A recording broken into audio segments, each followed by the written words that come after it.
Our main focus is making sure that the leatherbacks come here to do what is important to them. And this is actually traveling from thousands of miles to come here to find the tropic sand and actually dispose the eggs, which can actually hatch into young ones. And we are here actually to make sure that this is done safely, and then the adults remain to the sea. We monitor the hatchlings, and once we actually monitor that and they actually come up to the surface and return to the sea, there is nothing else we can do.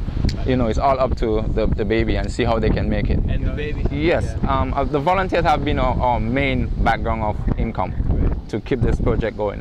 Without the volunteers, I don't think it will be hard for Ocean Spirit to be here today doing what they are doing.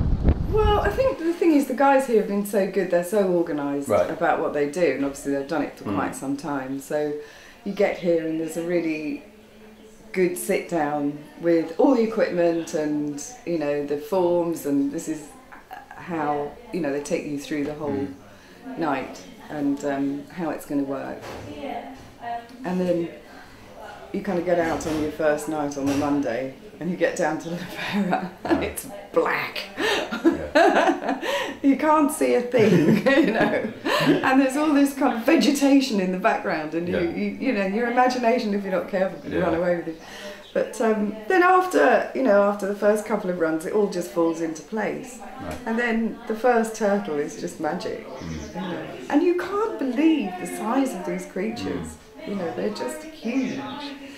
And then as you go through, you know, more and more turtles, you start realising that they're all very different. And, you know, some of them have got longer shells and some of them have got longer tails. We had one last night with a really long tail. Oh, really? Funny. Yeah. They all make different noises. They have little personalities. Yeah, they do. Oh. Absolutely, yeah. They all make different noises. Seeing them come out of the water. Yeah, seeing them come out of the water. It's that moment when you see this rock. It just on the shoreline, you know, it suddenly appears quietly, and then it gets bigger and bigger, and then it up the beach, you know, very slowly, and gently, you know, they're so gentle, and I think that's, you know, the whole thing is just magic. This beach actually is one of our main nesting beach in Grenada, getting over 1,000 nests here per season.